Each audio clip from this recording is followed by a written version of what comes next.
नमस्कार, मी किरण आणि आपण पाहताय Mumbai reporter news. Mumbai reporter news मध्ये आपलं सर्वांचं स्वागत. पाहुयात बातमी सविस्तरपणे. महिलांना सामाजिक विषय हाताळताना येणाऱ्या अडचणी दूर करण्यासाठी स्त्री आधार केंद्राच्या वतीने नव्या वर्षात विशेष कौशल्य प्रशिक्षण उपक्रम राबवण्यात येणार आहे. स्त्री आधार केंद्राच्या अध्यक्षा तथा महाराष्ट्र विधान परिषदेचे उपसभापती डॉक्टर नीलम गोरे यांच्या अध्यक्षतेखाली सरत्या वर्षातील कामकाजाचा आढावा घेण्यासाठी आणि नव्या वर्षाचं नियोजन करण्यासाठी आयोजित बैठकीत हा महत्त्वपूर्ण निर्णय घेण्यात आलाय.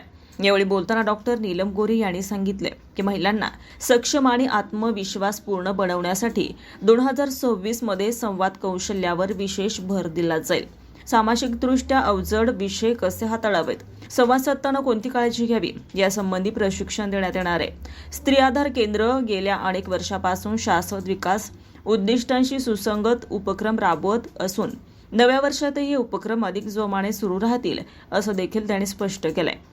या बैठकीत स्त्री आधार केंद्राच्या विश्वस्त जहेलम जोशी, ॲडव्होकेट सुवर्णा कांबळे, अनिता शिंदे, अश्लेषा खंडागळे, रंजना कुलकर्णी, अनिता परदेसी, प्रज्वला आव्हाळ यांच्यासह मोठ्या संख्येने महिला उपस्थित होत्या.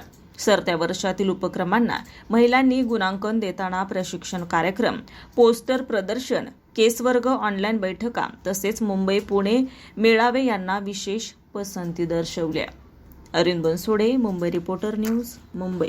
ताज्या घडामोडींसाठी आणि ताज्या बातम्यांसाठी आजच आमच्या मुंबई रिपोर्टर न्यूज चॅनलला लाईक करा, सबस्क्राईब करा आणि बेल आयकॉन प्रेस करा आणि पाहत रहा मुंबई रिपोर्टर न्यूज.